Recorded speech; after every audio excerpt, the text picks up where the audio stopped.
আসসালামু আলাইকুম ভিউয়ার্স, এই কয়টি কাজ করুন, আপনার মরিচ গাছে ফলন হবে বাম্পার।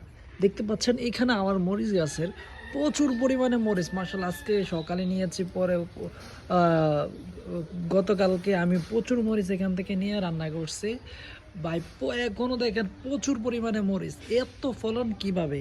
এই গাছটার বয়স 1 বছর প্লাস।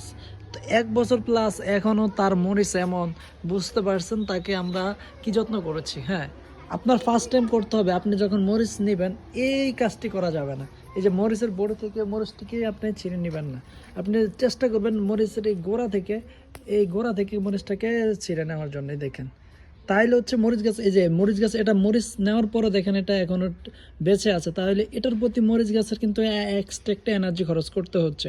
সেজন্য কিন্তু আপনার গাছে ফলন হতে পারে কম। এই জন্য আপনাকে ফার্স্ট টাইম করতে হবে এটা করতে হবে। সেকেন্ড টাইম আপনাকে হচ্ছে গোড়ার লেগে পরিষ্কার করে প্রতিনিয়ত পানি দিতে হবে।